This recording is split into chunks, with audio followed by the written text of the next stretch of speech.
ಕಾಂಗ್ರೆಸ್ ಪಕ್ಷದ ವತಿಯಿಂದ ಸ್ವಾಗತ.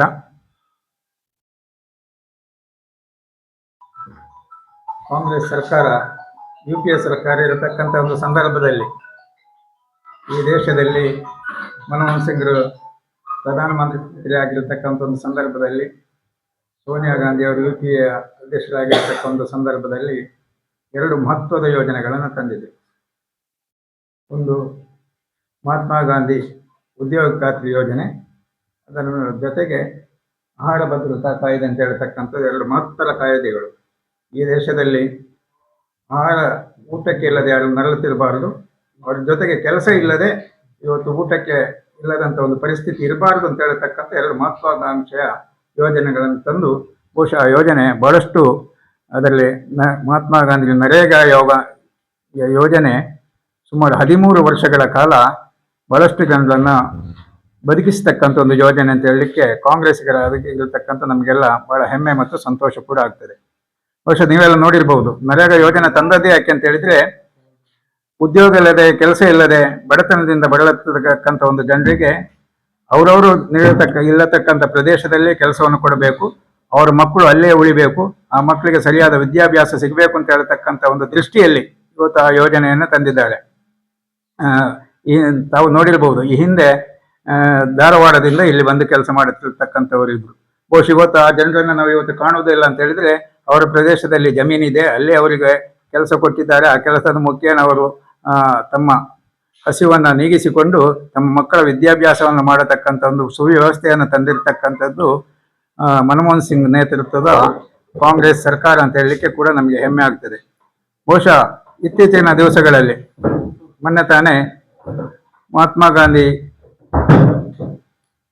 ನರೇಗಾ ಉದ್ಯೋಗ ಖಾತ್ರಿ ಯೋಜನೆಯ ಹೆಸರನ್ನು ಇರತಕ್ಕಂಥ NDA ಸರ್ಕಾರದ ನೇತೃತ್ವದಲ್ಲಿ ಮೋದಿಯವರು ಪ್ರಧಾನಮಂತ್ರಿ ಆಗಿರತಕ್ಕಂಥವರ ಜವಾಬ್ದಾರಿಯಲ್ಲಿ ಇವತ್ತು ಅದರ ಹೆಸರನ್ನ ಬದಲಾವಣೆ ಮಾಡತಕ್ಕಂಥ ಒಂದು ವಿಶೇಷ ವ್ಯವಸ್ಥೆ ಆಗಿದೆ. ಮಹಾತ್ಮ ಗಾಂಧಿ ಅಂತ ಹೇಳಿದ್ರೆ ಕಾಂಗ್ರೆಸ್ ಸರ್ಕಾರ ಇಟ್ಕೊಂಡದ್ದು ಮಹಾತ್ಮ ಗಾಂಧಿ ಸ್ವಾತಂತ್ರ್ಯಕ್ಕಾಗಿ ಹೋರಾಡಿರತಕ್ಕಂಥವರು. ಅವರ ನೇತೃತ್ವದಲ್ಲಿ ಸ್ವಾತಂತ್ರ್ಯ ಇವತ್ತು ಸಿಕ್ಕಿದೆ. ಅದರ ನೇತೃತ್ವದಲ್ಲಿ ಸಿಕ್ಕಿದ್ದು ಮಾತ್ರ ಅಲ್ಲ, ಇವತ್ತು ರಾಷ್ಟ್ರಪಿತ ಅಂತ ಹೇಳ್ತಕ್ಕಂಥ ಒಂದು ಗೌರವ ಇದ್ರೆ ಈ ಜಗತ್ತಿನಲ್ಲಿ ಮಹಾತ್ಮ ಗಾಂಧಿ ಅವರಿಗೆ ಅಂತ ಹೇಳ್ತಕ್ಕಂಥದ್ದು ನಮಗೆಲ್ಲ ಸಂತೋಷ ಆಗಿದೆ. ಒಬ್ಬ ಭಾರತ ದೇಶದಲ್ಲಿ ಹುಟ್ಟಿರ್ತಕ್ಕಂಥ ಒಬ್ಬ ಸಂತ ರೀತಿಯಲ್ಲಿ ದುಡಿರ್ತಕ್ಕಂಥವ್ರು ಇವತ್ತು ರಾಷ್ಟ್ರದ ಪಿತ ಆಗಿದ್ದಾರೆ ಅಂತ ಹೇಳೋದು ಕೂಡ ಬಹಳಷ್ಟು ಸಂತೋಷ ತರತಕ್ಕಂಥ ವಿಚಾರ.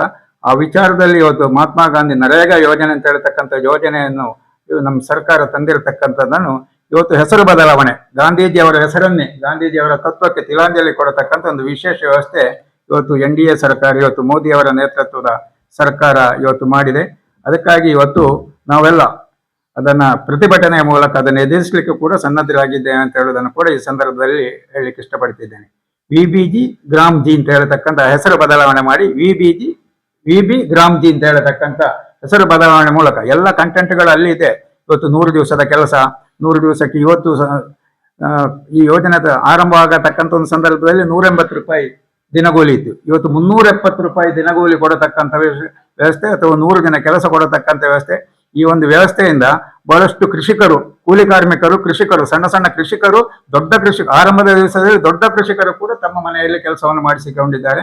ಇವತ್ತು ಈ ಬಹುತೇಕ ಕೃಷಿಕರು ಈ ಕೆಲಸದಿಂದ ಜೀವನ ನಡೆಸತಕ್ಕಂಥ ಒಂದು ಸಂದರ್ಭದಲ್ಲಿ ಇದರ ಹೆಸರು ಬದಲಾವಣೆ ಮಾಡತಕ್ಕಂಥ ಒಂದು ವಿಶೇಷ ಕಾರ್ಯಕ್ರಮವನ್ನು, ಇದು ಕಾರ್ಯಕ್ರಮದಲ್ಲಿ ಹೆಸರು ಬದಲಾವಣೆ ಜೊತೆಗೆ ಆ ಕಾಯ್ದೆಯಲ್ಲಿ ಬಹಳಷ್ಟು ಫ್ರೀಯಾಗಿ ಕೊಡತಕ್ಕಂಥ ಯೋಜನೆ ಕೂಡ ಕೆಲವೊಂದು ಕುಂಠಿತ ಕಾರ್ಯಕ್ರಮಗಳ ಮೂಲಕ ಜನರಿಗೆ ಕೊಡೋದನ್ನು ಕೂಡ ಇವತ್ತು ನಿಲ್ಲಿಸ್ತಕ್ಕಂಥದ್ದು ಯೋಜನೆಯನ್ನು ಇವತ್ತು ಕೇಂದ್ರ ಸರ್ಕಾರ ಮಾಡಿದೆ ಅಂತ ಹೇಳೋದಕ್ಕೆ ನಾವು ಬೇಸರವನ್ನು ವ್ಯಕ್ತಪಡಿಸುತ್ತಿದ್ದೇವೆ. ಅದಕ್ಕೆ ಪ್ರತಿಭಟನೆ ಕೂಡ ನಾವು ಇವತ್ತು ವ್ಯಕ್ತಪಡಿಸುತ್ತಿದ್ದೇವೆ. ಬಹುಶಃ ಇವತ್ತು ಆ ಯೋಜನೆಯ ಮುಖೇನ ಇವತ್ತು ಬಹಳಷ್ಟು ಜನರಿಗೆ ಇವತ್ತು ಕೆಲಸ ಇಲ್ಲದಕ್ಕಂಥ ಒಂದು ವ್ಯವಸ್ಥೆ ಕೂಡ ಆಗಿದೆ ಅಂತ ಹೇಳೋದನ್ನು ಕೂಡ ಇವತ್ತು ಹೇಳ್ತಾ, ಬಹುಶಃ ಅದಕ್ಕೆ ಪ್ರತಿರೋಧವಾಗಿ ಇವತ್ತು ದೇಶಾದ್ಯಂತ ಇವತ್ತು ನಾವು ಪ್ರತಿರೋಧವನ್ನು ಮಾಡ್ತಿದ್ದೇವೆ. ಆ ಒಂದು ನಿಟ್ಟಿನಲ್ಲಿ ನಾಡ್ದು 9ನೇ ತಾರೀಕಿಂದ 12ನೇ ತಾರೀಕಿನವರೆಗೆ ಮಂಗಳೂರು ಲೋಕಸಭಾ ಕ್ಷೇತ್ರದಲ್ಲಿ ಒಂದು ನಮ್ಮದು ನರೇಗಾ ಬಚಾವೋ ಸಂಗ್ರಾಮ್ ಅಂತ ಹೇಳತಕ್ಕಂಥ ಪಾದಯಾತ್ರೆ, ನರೇಂದ್ರ ಬಚಾವೋ ಸಂಗ್ರಾಮ್ ಪಾದಯಾತ್ರೆ 100 ಕಿಲೋಮೀಟರ್ ದೂರದ ಪಾದಯಾತ್ರೆ ಸುಳ್ಯದಿಂದ ಇವತ್ತು ಆರಂಭಗೊಳ್ಳಲಿಕ್ಕಿದೆ.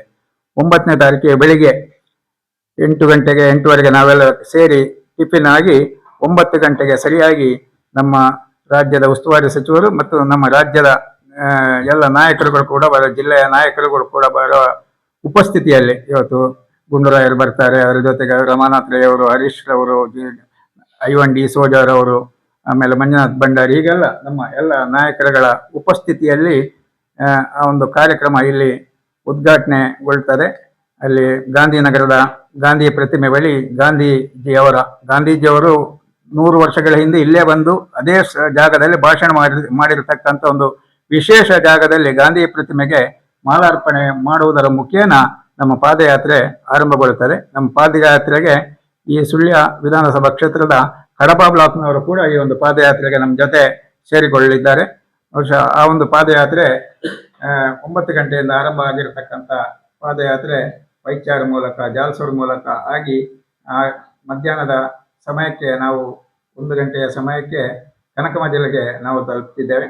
ಕನಕಮಜಲಿನ ಗ್ರಾಮ ಪಂಚಾಯತ್ನ ಎದುರು ನಮ್ಮ KDP ನಮ್ಮ ಟ್ರಿಬ್ಯುನಲ್ ಸದಸ್ಯರಾಗಿರತಕ್ಕಂಥ ನಮ್ಮ ಹಿರಿಯ ನಾಯಕರಾಗಿದ್ದ ವೀರಮೈದೀನ್ರವರ ಮನೆಯ ವಠಾರದಲ್ಲಿ ಅವತ್ತು ಮಧ್ಯಾಹ್ನದ ಊಟದ ವ್ಯವಸ್ಥೆ ಕೂಡ ನಡೀಲಿಕ್ಕಿದೆ. ತದನಂತರ ಊಟ ಮಾಡಿ 3 ಗಂಟೆಗೆ ನಾವು ಅಲ್ಲಿಂದ ನಮ್ಮ ಯಾತ್ರೆ ಮುಂದುವರಿದು ಪೆರ್ನಾದಿಯ ಮೂಲಕ ಪುತ್ತೂರಿನ ಗಡಿಯಾಗಿರತಕ್ಕಂಥ ಪೆರ್ನಾದಿಯಲ್ಲಿ ಪುತ್ತೂರಿನ ಭಾಗದ ನಮ್ಮ ಪಕ್ಷದ ನಾಯಕರುಗಳು, ಪಕ್ಷದ ಎಲ್ಲ ಈ ಪಾದಯಾತ್ರೆಯಲ್ಲಿ ಪಾಲ್ಗೊಳ್ಳತಕ್ಕಂಥ ಒಂದು ಜನ ಅಲ್ಲಿ ನಮ್ಮನ್ನು ಎದುರುಗೊಂಡು ನಮ್ಮನ್ನು ಬರಮಾಡಿಕೊಳ್ತಾರೆ. ಅವರ ಜೊತೆ ನಾವು ಪುತ್ತೂರು ವಿಧಾನಸಭಾ ಕ್ಷೇತ್ರ ಜನ ಮತ್ತು ನಾವುಗಳೆಲ್ಲ ಅಲ್ಲಿ ನಡೆದು ಸಾಧಾರಣ 6 ಗಂಟೆಗೆ ಕುಂಬ್ರಾದ ಬಸ್ ಸ್ಟ್ಯಾಂಡ್ನ ವಠಾರದಲ್ಲಿ ಸಾರ್ವಜನಿಕ ಒಂದು ಸಭೆ ಕೂಡ ಇದೆ. ಸಾರ್ವಜನಿಕ ಸಭೆ ಹಾಗೆ ಅಲ್ಲಿ ನಮ್ಮ ಪಕ್ಷದ ರಾಜ್ಯದ ಮಟ್ಟದ ನಾಯಕರುಗಳು ಕೂಡ ಬಂದು ಆ ಸಭೆಯಲ್ಲಿ ಭಾಗವಹಿಸ್ತಾರೆ. ಆ ದಿವಸ ನಾವು ಅಲ್ಲಿ ತಂಗಿ ಮರು ದಿವಸ ಅಲ್ಲಿಂದ ಒಂದು ಯಾತ್ರೆ ಪುತ್ತೂರು ವಿಧಾನಸಭಾ ಕ್ಷೇತ್ರದ ನೇತೃತ್ವದಲ್ಲಿ ಪುತ್ತೂರು ವಿಧಾನಸಭಾ ಕ್ಷೇತ್ರದಲ್ಲಿ ನಡೆದು ಪುತ್ತೂರಿನಿಂದ ಕಬಕ ಆಗಿ ಸಂಜೆ ಹೊತ್ತಿಗೆ ಮಾಣಿಯ ಪ್ರದೇಶದಲ್ಲಿ ಆ ಪಾದಯಾತ್ರೆಯಲ್ಲಿ ಸಮಾಪನಗೊಳ್ಳುತ್ತದೆ. ಅಲ್ಲಿ ಕೂಡ ಒಂದು ಸಾರ್ವಜನಿಕ ಸಭೆ ಇದೆ.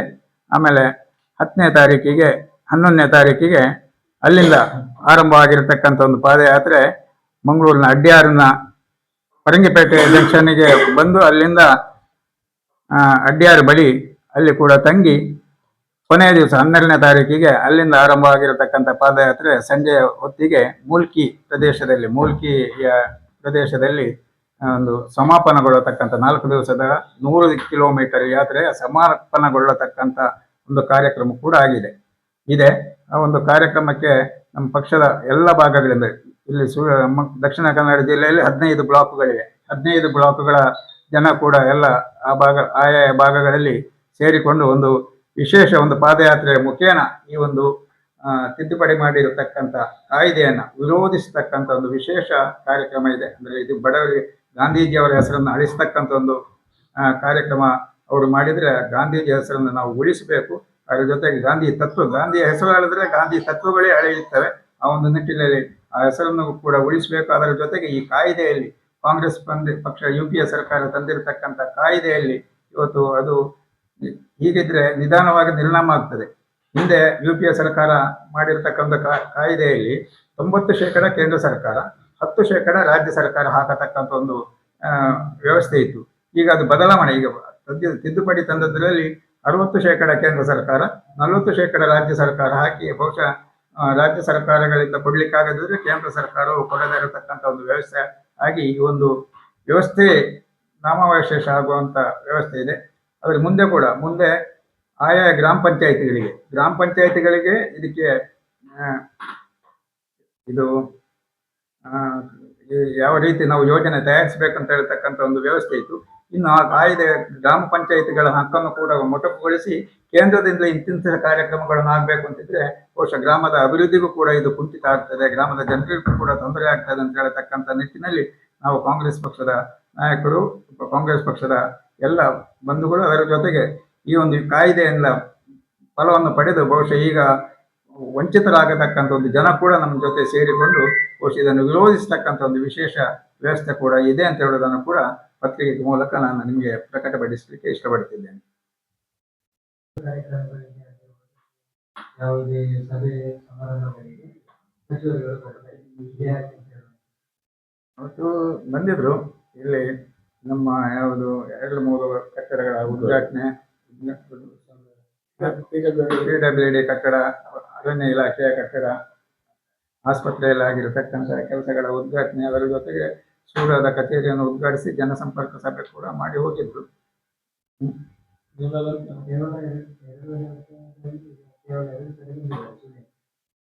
ಬಿಜೆಪಿ ಸರ್ಕಾರಗಳಿರುವಾಗ ಪ್ರತಿ ತಿಂಗಳು ಬರ್ತಾ ಇದೆ. ಕಾಂಗ್ರೆಸ್ ಸರ್ಕಾರ ಬಂದಾಗ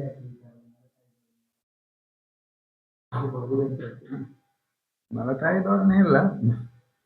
ಬಿಜೆಪಿ ಸರ್ಕಾರ ಇರುವಾಗ ಬರ್ತಾ ಇರೋದು, ಬಂದದ್ದು ಹೋದದ್ದು, ಬರೋದು ಪಾರ್ಟಿಯ ನಾಯಕರನ್ನ ಭೇಟಿ ಮಾಡೋದು ಹೋಗೋದು, ಅದು ಬರ್ತಾರೆ ಹೋಗ್ತಾರೆ. ಸುಳ್ಳಿನ ಅಭಿವೃದ್ಧಿಯ ಚಿಂತನೆಯಲ್ಲಿ ಎಷ್ಟು ಸಲ ಬಿಜೆಪಿ ನಾಯಕ ಸಚಿವರು ಬಂದಿದ್ದಾರೆ ಹೇಳಿ? ಏನ್ ಮಾಡಿದ್ದಾರೆ ಹೇಳಿ? ಅಲ್ಲಲ್ಲ ಹೇಳಿದ್ದಾರೆ ನೀವೀಗ ನೀವೀಗ ಉದಾಹರಣೆ ಹೇಳಿದ್ದು, ಬಿಜೆಪಿ ಮಂತ್ರಿಗಳು ಬರ್ತಾ ಇದ್ರು, ಕಾಂಗ್ರೆಸ್ನ ಮಂತ್ರಿಗಳು ಬರ್ತಾ ಇಲ್ಲ, ಮಲತಾಯಿ ಧೋರಣೆ ಯಾಕೆ ಅಂತ ಕೇಳಿದ್ರು. ನಾನು ಅದಕ್ಕೆ ತಮ್ಮ ಹತ್ರನೇ ಕೇಳೋದು, ಬಿಜೆಪಿಯ ಮಂತ್ರಿಗಳು ಎಷ್ಟು ಸಲ ಬಂದಿದ್ದಾರೆ, ಎಷ್ಟು ಅಭಿವೃದ್ಧಿ ಕೆಲಸಗಳಿಗೆ ಶಂಕುಸ್ಥಾಪನೆ ಸಮಾರಂಭಗಳಿಗೆ ಬಂದಿದ್ದಾರೆ? ಬರೀ ಬಂದು ಪಕ್ಷದ ಕಾರ್ಯಕ್ರಮಗಳಲ್ಲಿ ಭಾಗವಹಿಸಿ ಹೋದ್ರಿಂದ ಏನು ಪ್ರಯೋಜನ ಇಲ್ಲ, ಸುಳ್ಯಕ್ಕೆ ಏನು ಪ್ರಯೋಜನ ಇಲ್ಲ. ಬೇರೆ ಯಾವ್ದಕ್ಕೆ ಬಂದಿದ್ದಾರೆ ಹೇಳಿ? ಬೇರೆ ಏನು ಅಭಿವೃದ್ಧಿ ಕೆಲಸಗಳು? ಅದೇ ಅದನ್ನು ನಾವು ಹೇಳಿದೆ ಅಲ್ಲ, ಒಂದ್ಸಲ ಬಂದಿದ್ದಾರೆ. ಕಾಂಗ್ರೆಸ್ನವರು ಅವ್ರು ಹೇಳಿದ್ದೇನೆ ಅಲ್ಲಲ್ಲ, ಈಗ ಅವ್ರು ಹೇಳಿದ್ದು ಏನ್ ಗೊತ್ತಾ, ನಮ್ಮ ಕಾಂಗ್ರೆಸ್ಸಿನ ಮಂತ್ರಿಗಳು 2.5 ವರ್ಷ ಆಯ್ತು, ಅವ್ರು ಬರಲೇ ಇಲ್ಲ. ಬಿಜೆಪಿಯ ಮಂತ್ರಿಗಳಿರುವಾಗ ತಿಂಗಳಿಗೊಮ್ಮೆ ಬರ್ತಾ ಇದ್ರು, ಯಾಕೆ ಮಲತಾಯಿ ಧೋರಣೆ ಅಂತ ಕೇಳಿದ್ರು. ಆಗ ನಾನು ಅದಕ್ಕೆ ಉತ್ತರ ಕೊಡ್ಬೇಕಲ್ಲ, ಕಾಂಗ್ರೆಸ್ನವರು ಮಲತಾಯಿ ಧೋರಣೆ ಏನು ಮಾಡಲಿಲ್ಲ. ಕಾಂಗ್ರೆಸ್ನವರು ಒಂದು ಸಂದರ್ಭದಲ್ಲಿ ಒಂದು ಸಮಾರಂಭ ಇದಕ್ಕೆ ಬಂದಿದ್ದಾರೆ, ಉದ್ಘಾಟನೆಗೆ ಬಂದಿದ್ದಾರೆ, ಇಲ್ಲಿ ಬಂದಿದ್ದಾರೆ, ಬೆಳ್ಳಾರಿ ಆಸ್ಪತ್ರೆಗೆ ವಿಸಿಟ್ ಮಾಡಿದ್ದಾರೆ, ಇಲ್ಲಿ ಹಾಸ್ಪಿಟ್ಲಿಗೆ ವಿಸಿಟ್ ಮಾಡಿದ್ದಾರೆ, ಇದು ಕಟ್ಟಡ ಉದ್ಘಾಟನೆಗಳನ್ನ ಮಾಡಿದ್ದಾರೆ, ಒಂದೊಂದು ಹಂತದಲ್ಲಿ ಬಂದು ಹೋಗಿದ್ದಾರೆ. ಹೊಸದಾಗಿ ನೀವು ಏನು ಆಗಿದೆ ಅಂತ ಹೇಳೋದನ್ನ ಪ್ರಶ್ನೆ ಕೇಳಿದ್ರೆ ನಾವು ಉತ್ತರ ಕೊಡ್ಬೋದು ಅಲ್ವಾ?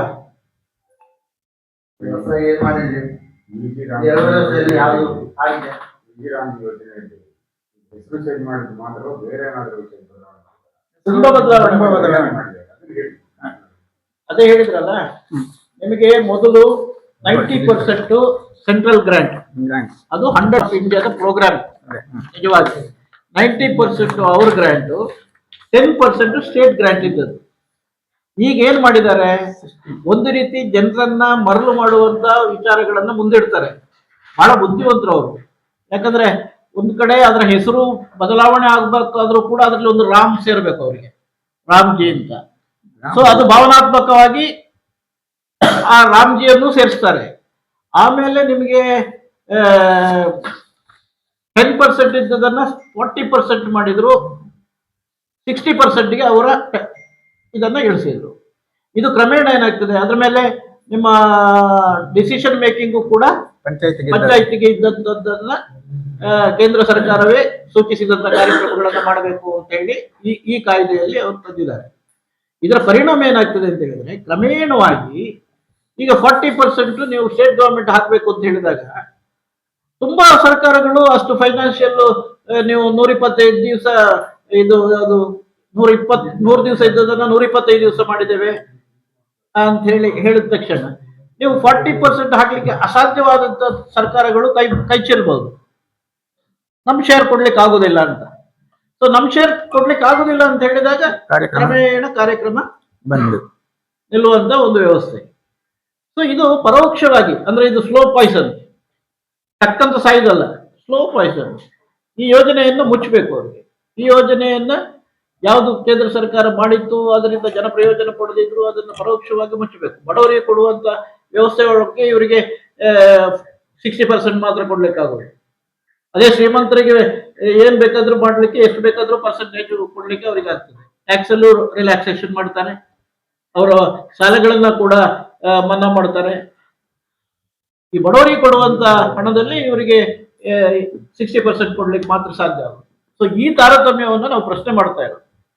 ಒಂದು, ಗಾಂಧಿಯ ಹೆಸರನ್ನ ಬದಲು ಮಾಡಬೇಕು ಅನ್ನುವಂಥದ್ದು ಉದ್ದೇಶ.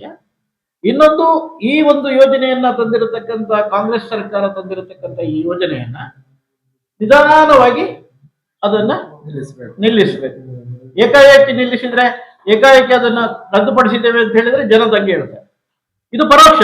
ಒಂದು ಕಡೆಯಿಂದ ಅವರು ಸಮರ್ಥನೆ ಮಾಡೋದೇನು, ಹಿಂದಿನ ಯೋಜನೆಯಲ್ಲಿ 100 ದಿನ ಇತ್ತು, ನಾವು 125 ದಿನ ಕೂಲಿ ಕೊಡಬೇಕು ಅಂತ ಹೇಳಿದ್ದೇವೆ ಅಂತ.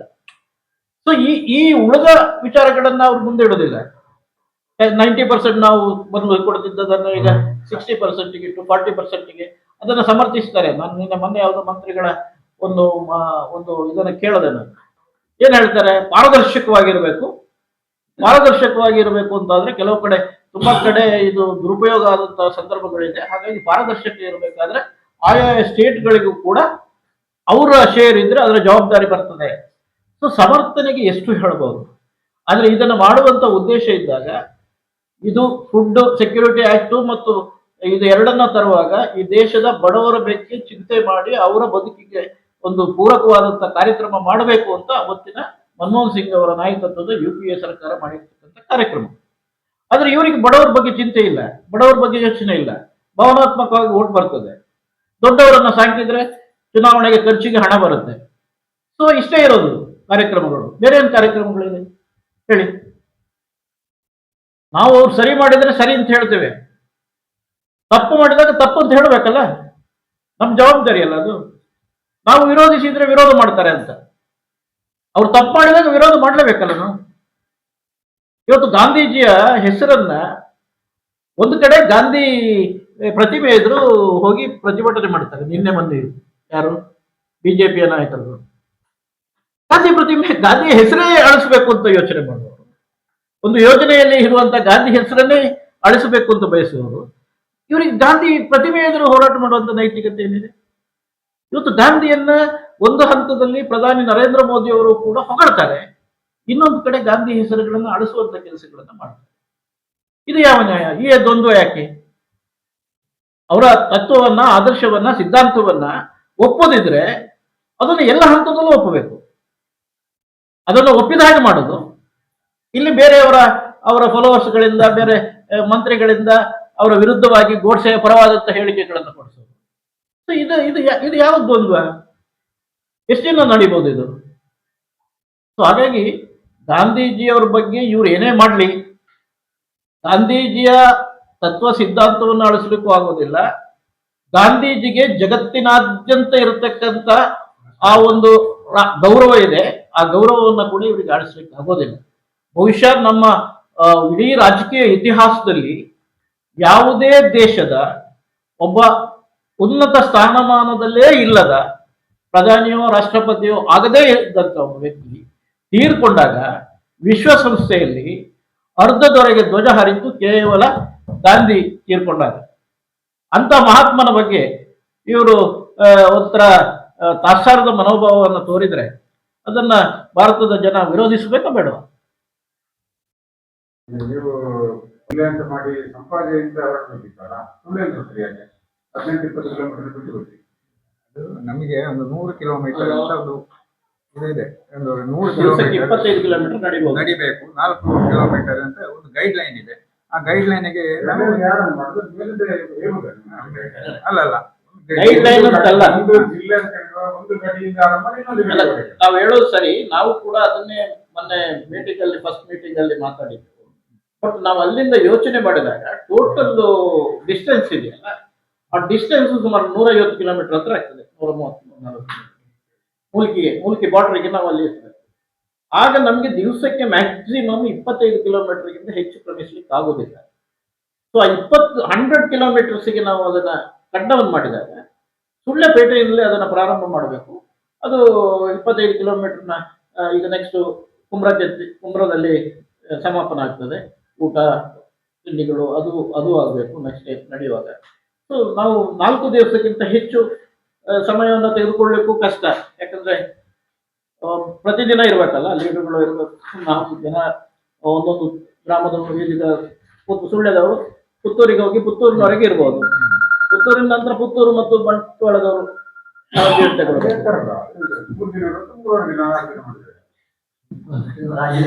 ಹಾಗೇನಿಲ್ಲ. ಒಟ್ಟು ಫೆಬ್ರವರಿ 20 ಒಳಗಡೆ ಇದನ್ನು ಮುಗಿಸ್ಬೇಕು ಅಂತ ಅವರ ಸರ್ಕ್ಯುಲರ್ ಇರೋದು. ಸೊ ನಾವು ಫಿಕ್ಸ್ ಮಾಡಿರೋದು ನಮ್ಮ ಜಿಲ್ಲೆಯಲ್ಲಿ 9, 10, 11, 12 ಫಿಕ್ಸ್ ಮಾಡಿರೋದು. ಇದು 4 ದಿವಸ ನಮಗೆ ಬೇಕಾಗ್ತದೆ. ಹಾಗೆಂತ ಇಡೀ ಈಗ ಕೆಲವು ಸಂದರ್ಭಗಳಲ್ಲಿ ಕೆಲವು ಜಿಲ್ಲೆಗಳಲ್ಲಿ ಇಡೀ ಪಾದಯಾತ್ರೆ ಏನೂ ಇಲ್ಲ. ಆಯಾ ಕ್ಷೇತ್ರಗಳಲ್ಲಿ 5-5 ಕಿಲೋಮೀಟರ್ ಪಾದಯಾತ್ರೆ ಮಾಡಬೇಕು ಮತ್ತು ಜಿಲ್ಲೆಯಲ್ಲಿ ಒಂದು ಫಂಕ್ಷನ್, ದೊಡ್ಡ ಸಮಾರೋಪ ಮಾಡಬೇಕು ಅಂತ ಸರ್ಕ್ಯುಲರ್ ಇದೆ.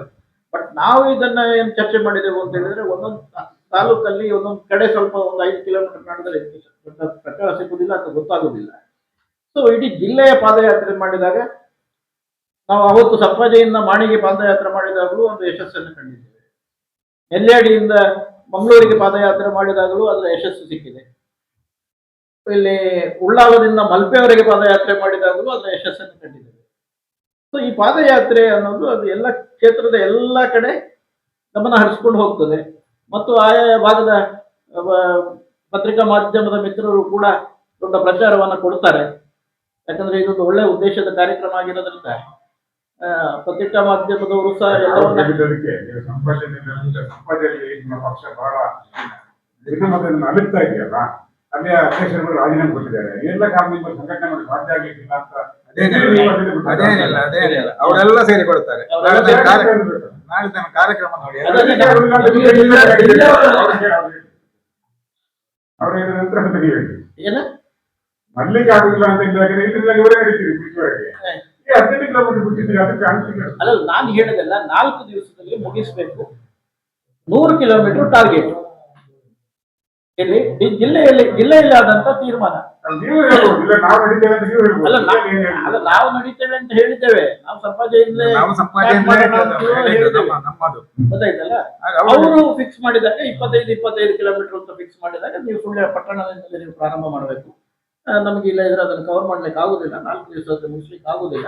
ನಾವೆಲ್ಲ ಲೀಡರ್ಗಳಿಗೂ ಕೂಡ ಆಯಾ ದಿವಸದ ಕಾರ್ಯಕ್ರಮಗಳಿಗೆ ಇದು ತಗೊಂಡಿದ್ದೇವೆ, ಯಾವುದು ಭಾಷಣಕ್ಕೆ ಅವರೆಲ್ಲ ಕರೆಸಿದ್ದೇವೆ. ಹಾಗಾಗಿ 4 ದಿವಸದಲ್ಲಿ ಮುಗಿಬೇಕು. ಹಾಗಾದ್ರೆ ನೀವು ಸುಳ್ಯದಿಂದಲೇ ಪ್ರಾರಂಭ ಮಾಡಬೇಕು ಅಂತ ಅವ್ರು ಮೊನ್ನೆ ಬಂದಿದ್ರು. ಬಂದವರು ನಾವು ಆಗಲೂ ಕೂಡ ಸಂಪಾಜೆ ಗಡಿ, ಯಾಕಂದ್ರೆ ಗಡಿಯಿಂದ ನಾವು ಅವತ್ತು ಪ್ರಾರಂಭ ಮಾಡಿದ್ದು ಗಡಿಯಿಂದಲೇ. ನಮ್ಮಲ್ಲಿ ಏನು ಗೊಂದಲ ಇಲ್ಲ. ಈಗ ರಾಜೀನಾಮೆ ನೀವು ಅವರವರ ಒಂದೊಂದು ಸಂದರ್ಭಗಳಲ್ಲಿ ಅವ್ರು ಪಾಪ 28 ವರ್ಷ ಹುದ್ದೆಯಲ್ಲಿ ಇದ್ದು ಅಧ್ಯಕ್ಷರಾಗಿದ್ದು, ಇವತ್ತು ಬಿಟ್ಟ ಕೂಡಲೇ ಅದು ಅಯ್ಯೋ ನಾನು ಬಿಡಬೇಕು ಅಂತ ಯೋಚನೆ ಮಾಡ್ತಾ ಇದ್ದೇನೆ, ಇವರು ಬಿಡಬೇಕು ಅಂತ ಯೋಚನೆ ಮಾಡ್ತಾ ಇದ್ದೇನೆ. ಒಂದು ಯಾವುದೇ ಒಂದು ಪಕ್ಷ ಸಂಘಟನೆಯಲ್ಲಿ ಒಂದು ನಿರ್ದಿಷ್ಟವಾದಂತಹ ಕಾಲಾವಧಿ ಆದ ಕೂಡಲೇ ನಮಗೂ ಆಗ್ತದೆ ಸಾಕು ಅಂತ. ಈಗ ನನಗೆ 69 ವರ್ಷ ಆಯ್ತು. ಈಗ ನಾನು ಯೋಚನೆ ಮಾಡ್ತಾ ಇದ್ದೇನೆ, ಇನ್ನು ಸಾಧ್ಯವಾದಷ್ಟು ಈ ರಾಜಕೀಯ ವ್ಯವಸ್ಥೆಗಳಿಂದ ಹಿಂದೆ ಹೋಗೋಣ ಅಂತ. ಅದರ ಅರ್ಥ ದುಃಖದಲ್ಲಿ, ಬೇಸರದಲ್ಲಿ, ಗೊಂದಲದಲ್ಲಿ ಅಂತಲ್ಲ, ಒಂದು ಇತಿಮಿತಿ ಇದೆಯಲ್ಲ. ಪಾದಯಾತ್ರೆ ಡಿಸಿಸಿ ಹೇಳಿದ್ರು, ಗಾಂಧಿನಗರ ಬಸ್ ಸ್ಟ್ಯಾಂಡ್ ಇಂದ ಹೋಗುವ ಅಷ್ಟು ಸಾಕು ಅವರ ಇದಾಗಿತ್ತು. ಮತ್ತೆ ನಾವು ನಮ್ಮದು ಬೇಡಿಕೆ ಸಂಪಾದನೆ ಪಿಕ್ಚರ್ ಇರ್ತದಲ್ಲ,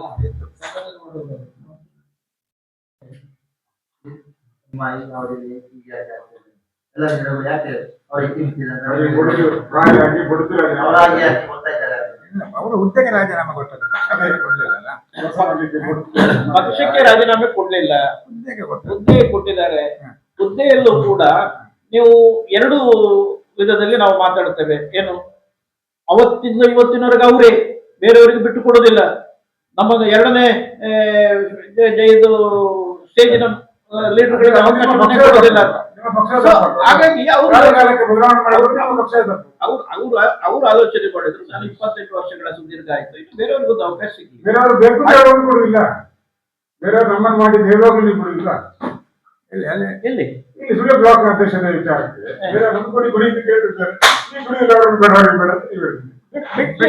ಅಂತಲ್ಲ,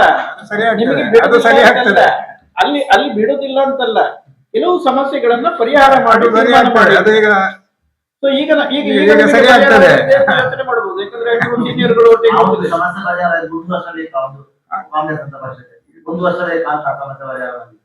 ಅದು ನಿಮಗೆ ನೀವು ಹೈಕಮಾಂಡ್ ಮಟ್ಟದಲ್ಲಿ ಇರುವುದನ್ನ ನಮ್ಮ ಹತ್ರ ಕೇಳಿದ್ರೆ ನಾವೇನು ಹೇಳಲಿಕ್ಕೆ ಆಗುದಿಲ್ಲ. ನಾವು ಮಾಡುವ ಅದು ಇಲ್ಲಿಂದ ಸಮಸ್ಯೆ ಆರಂಭ ಆಗಿದ್ದು ಹೈಕಮಾಂಡ್ ಅವ್ರಾಗಿದೆ ಇಲ್ಲಿಂದ ಸಮಸ್ಯೆ ಇದ್ದ ಕಾರಣ 1 ವರ್ಷ pending ಆಗ್ತದೆ. ಹೌದು, ಸಮಸ್ಯೆಯನ್ನ ಹೇಳಿದ್ದೇವೆ. ಈಗ ಸಮಸ್ಯೆ ಪರಿಹಾರ ಆಗ್ತದೆ. ಈಗ ಸಮಸ್ಯೆ ಪರಿಹಾರ ಆಗ್ತದೆ. ಸಮಸ್ಯೆಯನ್ನ ಹೇಳಿದ್ದೇವೆ ನಾವು ಪದೇ ಪದೇ 2-3 ಸಲ. ಒಂದು ವಾರದಲ್ಲಿ ಪರಿಹಾರ ಆಗ್ತದೆ ಅಂತ ನೀವು ಅವತ್ತಿಂದ ಹೇಳ್ತಾ ಬಂದಿರಿ. ಈಗ 1 ವರ್ಷ ಆಯ್ತು, ಇನ್ನೂ ಆಗಿಲ್ಲ.